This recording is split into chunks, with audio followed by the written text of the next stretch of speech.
En los últimos días, los medios han abundado en informaciones que contienen hechos, acciones, en donde un grupo de personas han saqueado los fondos públicos. Estas son acciones de corrupción. Y aquí es necesario establecer la diferencia entre la corrupción y los corruptos, que son dos figuras diferentes, para tratar de establecer hacia qué y hacia dónde se dirige la política estatal. Porque si se establece que la corrupción es una actividad muy personal que aparece en las conductas de los seres humanos en diferentes circunstancias, entonces ocurre que la corrupción termina siendo un hecho natural. Y hasta cierto punto inevitable e intratable en la medida que es natural.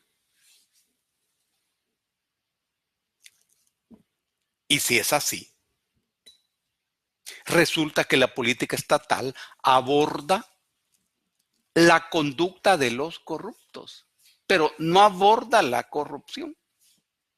Y entonces se trata de la posición ante hechos y acciones de corrupción de determinadas personas. Porque solo los seres humanos entramos en el terreno de la corrupción. En tanto animales. Somos los únicos animales que entramos en ese escenario. Los otros animales no son corruptos. No pueden hacer corrupción. Empecemos por ahí. Ocurre que la corrupción, como fenómeno político, se relaciona con el poder. Y solo nosotros, los seres humanos, creamos poder, tenemos poder y usamos el poder. Los otros animales y la misma naturaleza tienen fuerza. Un volcán, por ejemplo, tiene fuerza. Un león tiene fuerza. Por cierto, abundante fuerza. Sobre todo en relación con nosotros. Pero no tienen poder. El poder es una relación social que se desarrolla entre seres humanos. Además, el poder se basa en la diferencia de recursos.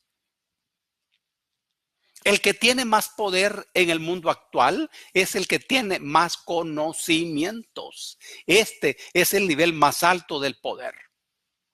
Y en tercer lugar, el poder se usa para transformar la realidad o para impedir su transformación. Son tres características del poder, todas propias de los seres humanos.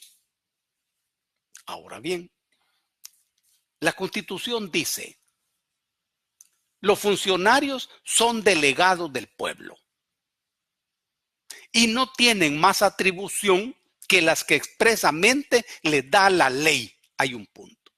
Este es un texto teóricamente valioso.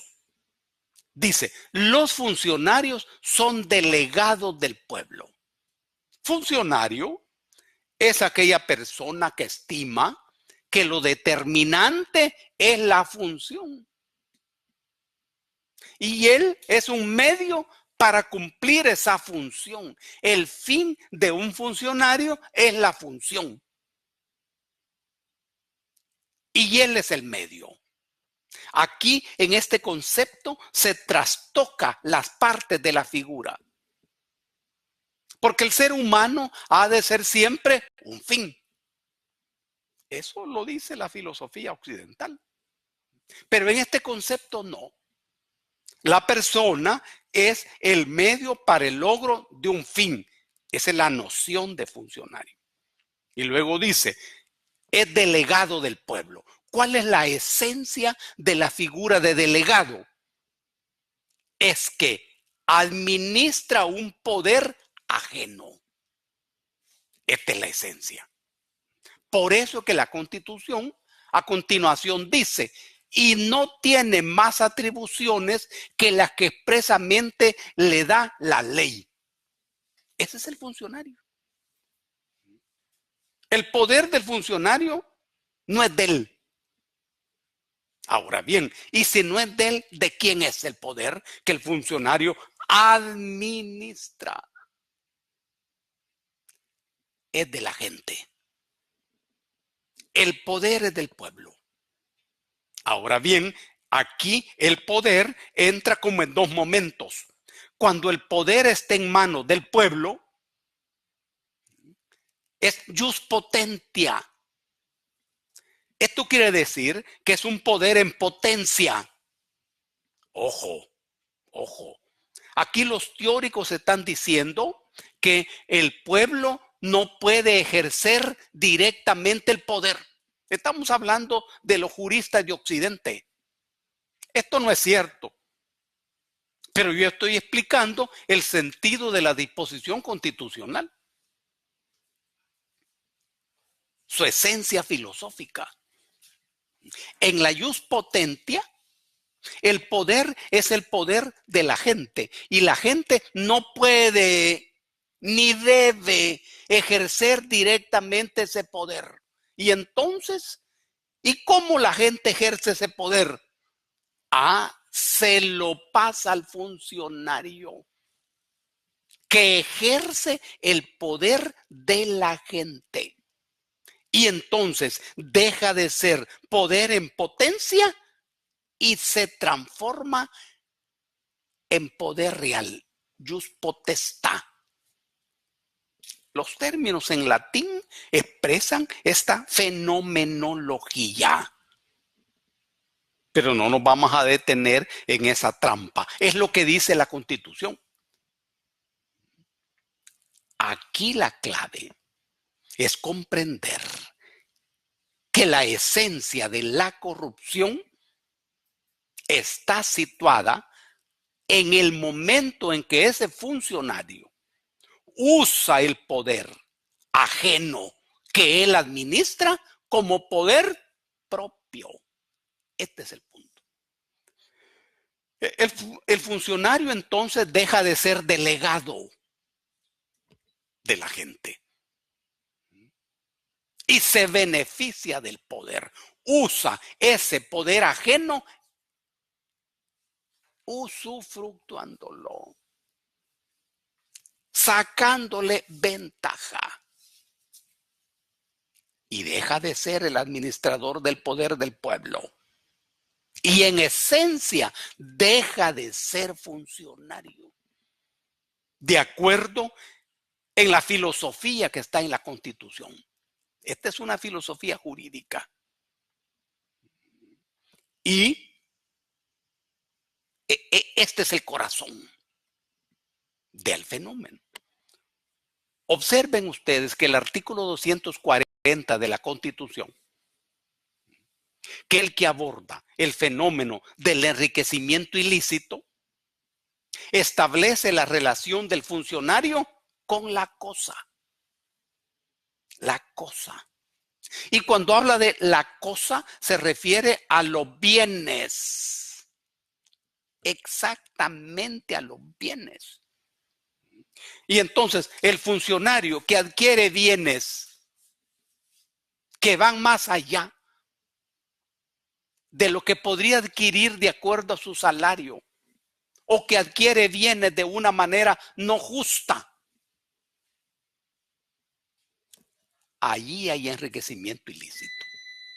Cuando la Constitución establece el vínculo del funcionario con la cosa, pero no con el poder, está expresando la filosofía política con que esto se maneja. Esto culmina cuando la misma Constitución establece que esta figura prescribe en 10 años. Se trata de alguien que ha saqueado los bienes del Estado, los bienes de la gente, que ha ejercido un poder ajeno como propio, que es de la esencia de la corrupción, que es pillado, porque no todos son pillados. Y cuando es pillado, no debe preocuparse, simplemente debe dejar que transcurran 10 años. Y en 10 años prescribe toda acción posible. Este es el diseño constitucional de la corrupción.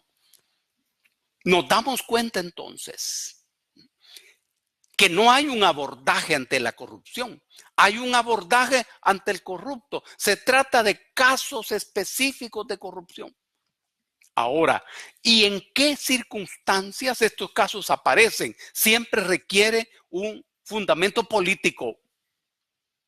Cuando el funcionario pierde el favor político, cuando hay un cambio de la correlación de fuerzas y el funcionario queda librado a su suerte. Aquí estamos hablando de la corrupción gubernamental. No estamos hablando de la corrupción en la sociedad. El Estado es una fuerza política, ideológica, militar, económica, cultural, jurídica, que nace de la sociedad. Se encarama en la sociedad y en la ley y se separa cada vez más de ella. Este es el Estado. Diferente al gobierno. Muy diferente al gobierno. Y estamos hablando entonces de la corrupción en el caso del Estado,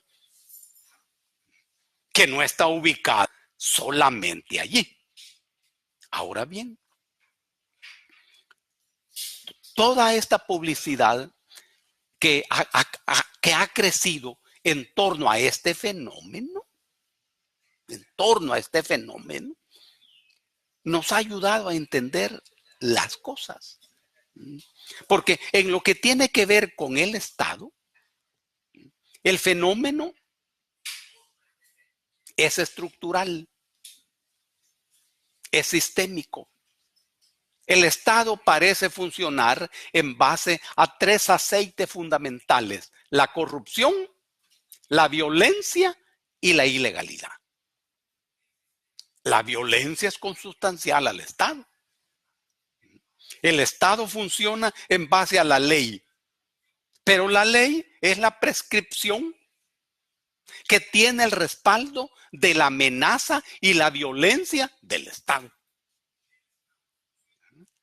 Y la corrupción, junto a la ilegalidad, determinan el escenario donde los estados funcionan. Esto quiere decir que esta corrupción es sistémica, estructural. Y nosotros nos hemos dado cuenta en las entrevistas y en las declaraciones. Se presenta el caso de funcionarios que, amparándose en la figura de las partidas secretas o fondos discrecionales o gastos imprevistos, como se le puede llamar, organiza la salida de cantidades ingentes de dinero de instituciones bancarias. Ahora, miren qué cosa más interesante. Todos esos movimientos de dinero de diferentes entes bancarios resultan ser legales. Pero además, ninguno de esos movimientos de ingentes cantidades de dinero es suficiente para despertar sospechas importantes. Apenas alguna inquietud del funcionario responsable, pero no sospechas importantes. ¿Por qué?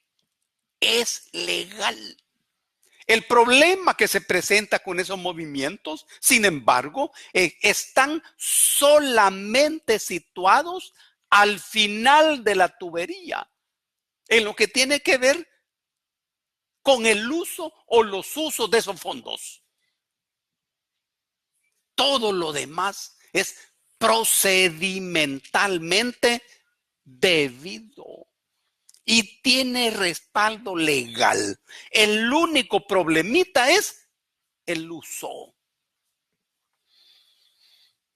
Decime vos, si no es dable pensar que hablando de corrupción, esta tiene tuberías, cañerías, respaldos estructurales suficientemente legales y constituyen casi una provocación. Y vos decís, bueno, ¿y cómo es que las autoridades de esos entes bancarios, donde se retiraron grandes cantidades de dinero, no reaccionaron?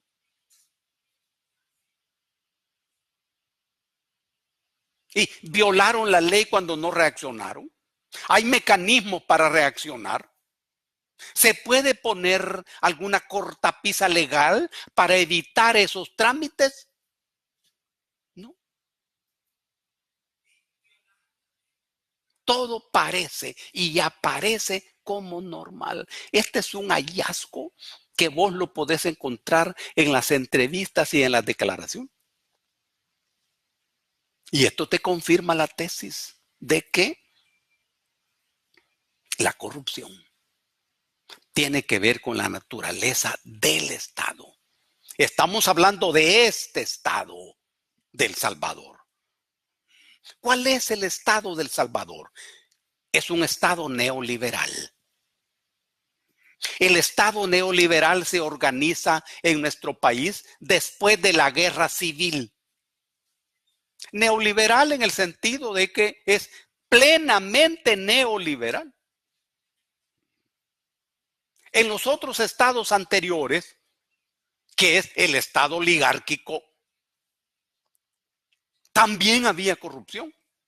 Esa corrupción la organizaba y la cumplía la oligarquía que controlaba el poder, la oligarquía dominante, que también tiene una alta maestría en este fenómeno.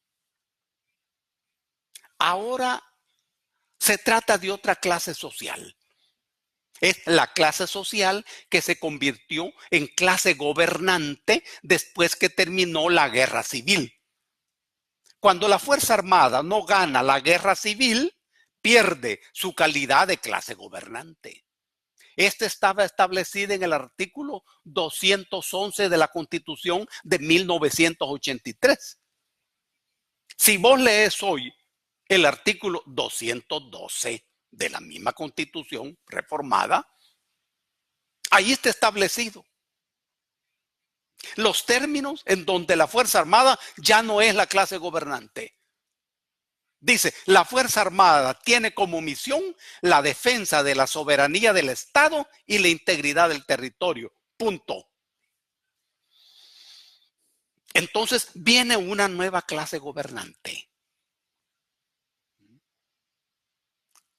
que es siempre pequeño burguesa, así como la oficialidad de la Fuerza Armada.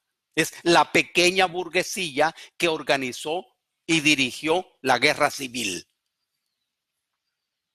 Junto con la pequeña burguesía de los partidos políticos, basada en la alianza entre el Partido Arena y el recién creado Partido FMLN. Claro, se inicia un saqueo de los fondos públicos de otro modo, con otras manos, con otro estilo. Eso es lo que en este momento ha estallado. Los personajes que se mencionan son personajes que al llegar al control del manejo de los hilos del gobierno, enloquecieron y encontraron una estructura gubernamental provocativamente vinculada a la corrupción. Y aquí estamos hablando de personas que no tienen en su cabeza ningún proyecto político. Y de repente se encuentran en un vergel. Eso es lo que ha ocurrido. Y ocurrirá con cualquier otro que tenga aptitudes mercantiles y entienda que al estar en esas condiciones lo más inteligente es aprovecharse. Pero no perdamos de vista que la corrupción no está vinculada a la naturaleza humana, está vinculada a la naturaleza del Estado.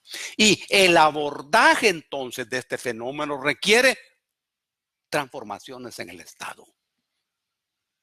Y en el sistema jurídico requiere cerrarle el paso a la discrecionalidad que aparece en todo el sistema legal, en lo que tiene que ver con los funcionarios.